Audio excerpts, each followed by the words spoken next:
Hey folks, we're back with the second video for Unit 3, Day 3, where we're finding the vector equations of planes. And in this first example, it says find the vector and parametric equations of the plane that contains the following 3 points.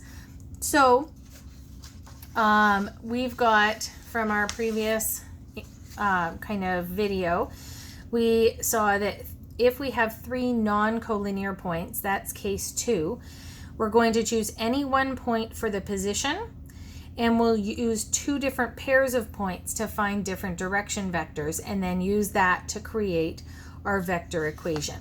The parametric equation, of course, we're just going to take that vector equation and simply break it apart into the 3 components with the x and y and z equations separate.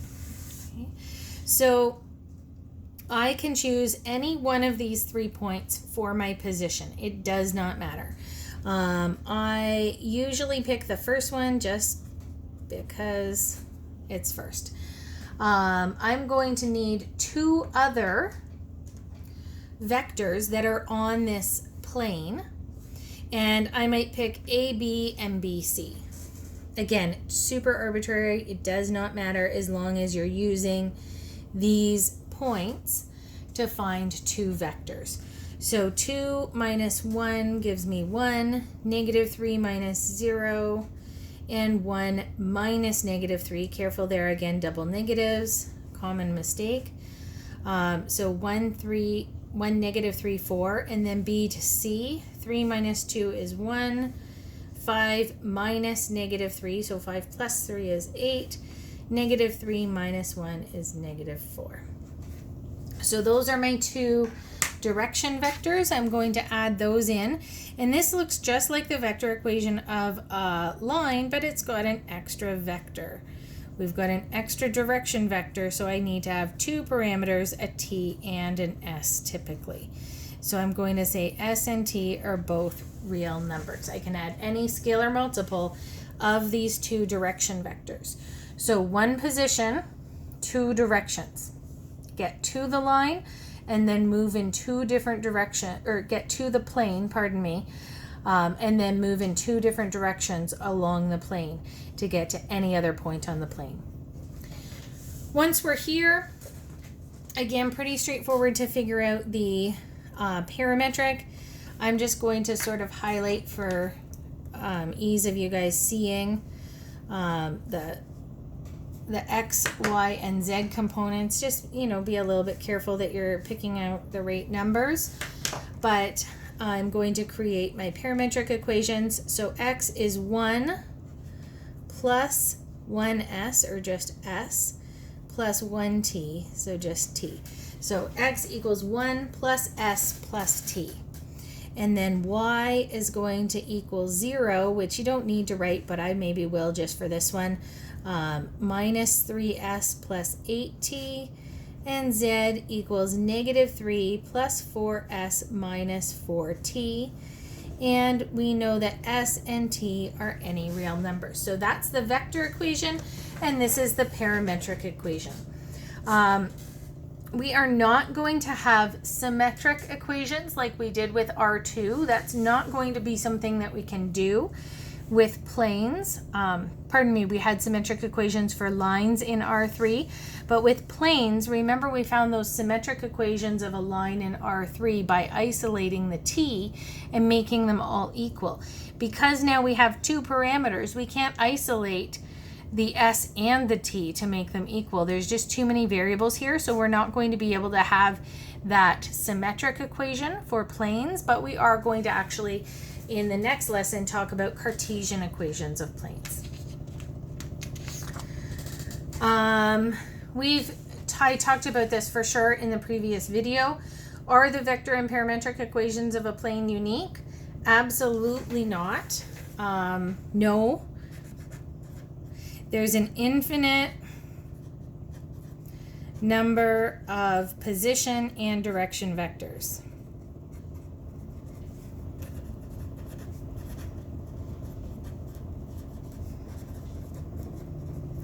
This tends to throw people for a little bit of a loop if you are doing homework, so if you're looking at a homework assignment and going to check your answers in the back of the book, you may have a totally different answer. So looking back at this one, somebody else in this class might have used point C instead of point A, and vector AC and BA, and have really totally different numbers from what I do, but their answer is just as correct. So you have to kind of have a little bit of trust in yourself and recognize that when there's an infinite number of possible answers, the back of the textbook might not show your answer, but you still might be correct. But you can always check with me or kind of look and say, oh, that, you know, that's very similar. They just used a different point, and kind of see where they got their answer from. Okay. The next one, does point D lie on the plane? So we're looking at point D as 8, 2, 1, and does this lie on our plane? So I'm going to write out my parametric equations, and I'm going to write them across because I know I'm going to need to kind of deal with the x equals y equals z equals separately. I don't want them up and down. So writing out from before, x was 1 plus s plus t, y was negative 3s plus 8t, and z was negative 3 plus 4s minus 4t. Okay, so this is going to be a little bit more complicated to check. Remember, in the previous one, we just kind of subbed in. If we had a line in R3, we just put the x, the y, and the z into the equations and solved for our single parameter and said, oh, is the t the same in all of them? If it was on the line, and if it wasn't, it was not. Now that I have two different parameters, the s and the t, that makes this a little bit more complicated, but what we're going to do is starts off the same way. I'm going to sub in x, y, and z into these equations, and I'm actually going to use two of the equations to solve for my s and t values, and then check those s and t values in the third one. So 8 equals 1 plus s plus t, 2 equals negative 3s plus 8t. So, and then I will check in the next one. So I'm going to say, if x equals 8 and y equals 2, what are my s and t values? So this hopefully is pretty straightforward. I'm going to isolate s here, I think, bring that over, and I have 7 minus t equals s, and then substitute in. You could do elimination as well, for sure, but I just saw that was pretty easy to isolate. So I'll have 2 equals negative 3 times 7 minus t plus 8t. Just kind of for people looking at the notes, I'm just going to make a note. Substitution here. So 2 equals negative 21 plus 3t plus 8t. Bringing this over, 23 equals 11t. I had high hopes for this working out a little bit nicer. T equals 23 over 11. And then we can figure out what this one will be. So S equals 7 minus 23 over 11.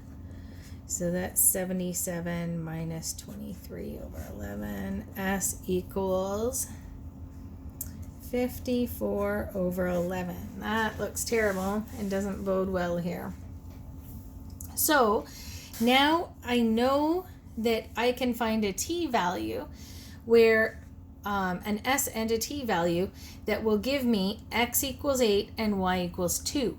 The trick is, so somewhere on this plane, for sure that there's going to be a point, I guess not for sure, but almost always, unless it's parallel to one of the special planes like the XY or YZ or XZ planes, there's going to be a point on this plane where x equals 8 and y equals 2. And that's when the s value here is 54 over 11 and the t value is 23 over 11. And the question is, at that point, what's the z value? If the z value is 1, this point's on the plane, but you know, more often than not, if we're kind of picking a random point, we're going to have that point be not on the plane. So we can check what is the z value with these s and t values. So we know that if s equals 54 over 11 and t equals 23 over 11, that the z value that will be here, we can figure that out. And if it's 1, then this point would be on the plane, because this s and t gives me the point 8, 2, and something. We have to figure out if that something is the same as the point we're checking. So z equals negative 3 plus 4 times 54 over 11 minus 4 times 23 over 11. And I am wishing I had a calculator. Oh, maybe I do. So I'm going to make this negative 33 over 11 because I see some common denominators in my future. Plus 216 over 11 minus, I don't feel like it's looking good.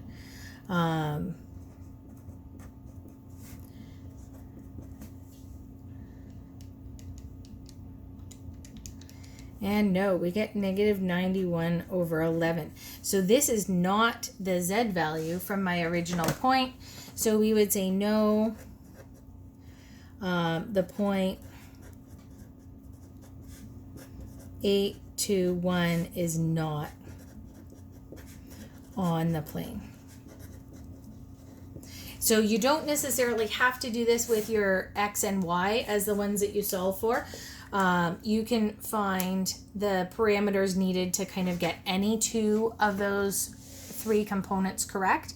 And then you just check the s and t parameters with the third component and see if that's the same. And here it was not. So one more example, we've got the equation of a plane containing 2 parallel lines. And I'm just going to flip back if I can find that previous slide. So this is the one that is a little bit tricky, especially if it doesn't tell you that they're parallel. This one specifically says the 2 parallel lines, but you may have to watch out for that because it might just say the 2 lines. So we know that these 2 direction vectors, we can't use both of them because they're scalar multiples. We have to find another direction vector from one point to the other. So just noticing here, we've got 1 point, and then the direction vector along L1 is 3, negative 1, 1. And the direction vector along L2 is negative 6, 2, negative 2. So we see direction vectors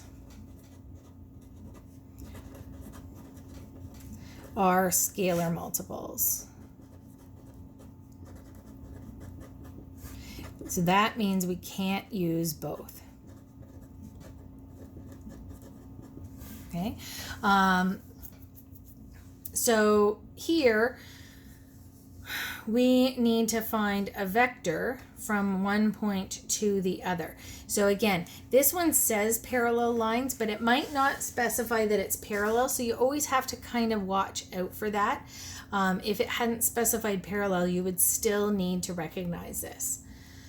So we're going to find a second direction vector.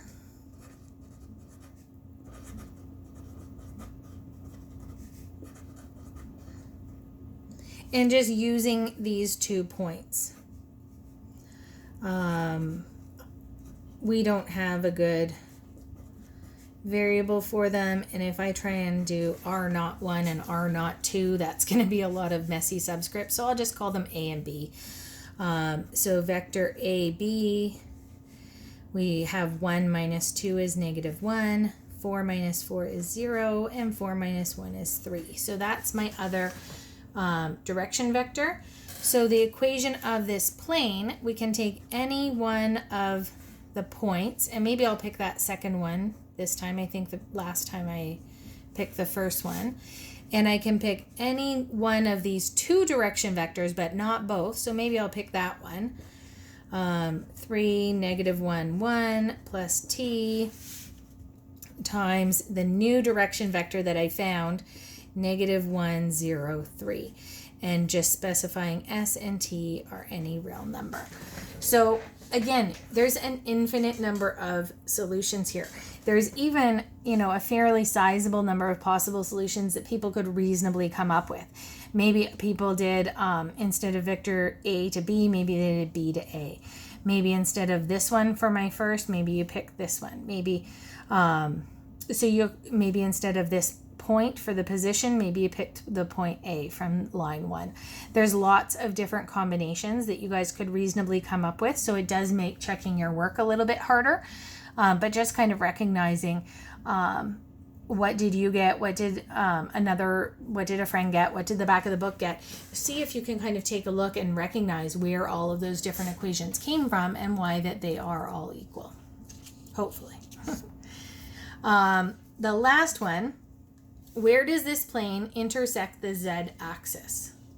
So that's a little bit of a thinker. If we know, one thing we know about all of the points on the z-axis, I'm just going to kind of sketch that out for you. We know that any point on this z-axis, kind of like finding the z-intercept, like in grade 9 when you guys were finding x-intercepts or y-intercepts, you knew that the value of the other one was 0. So I know that any point on the z-axis has an x and y value of 0. So here I've got 0, 0, and z. That's not a 2. My z's look like 2's. So I want to find where is the x and y value equal to 0, and then find the z value where that happens.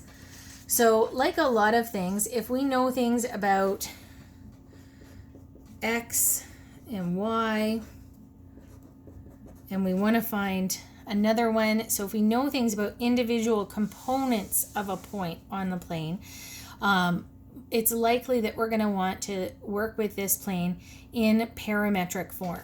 So I'm going to rewrite the equation. I'm just going to put this up here. From the previous slide, we had 1, 4, 4 plus s times 3, -1, 1 plus t times -1, 0, 3.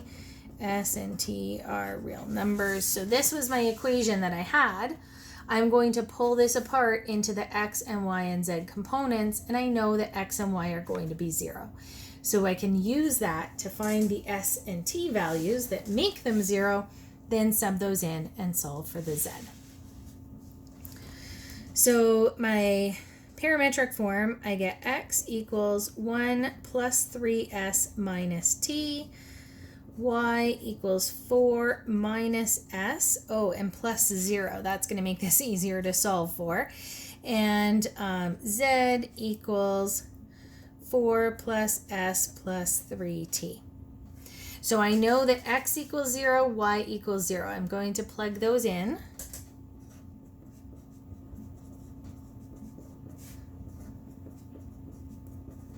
So normally you would have a t term here as well in the z. It was just a bit of a lucky fluke that we wound up with a 0t.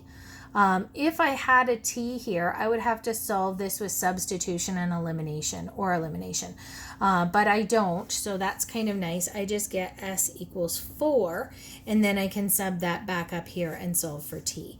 So 0 equals 1 plus 3 times 4 minus t. I'm going to bring that t over, and t is 13. So then I know my t value, I know my s value, and I know an equation for z in terms of s and t. So I'm going to find the z-intercept by subbing those in. So 4 plus 4 plus 3 times 13. 4 plus 4 plus, I suppose I didn't need to show all of these steps, that's okay. So Z equals 39 plus 8, so 47.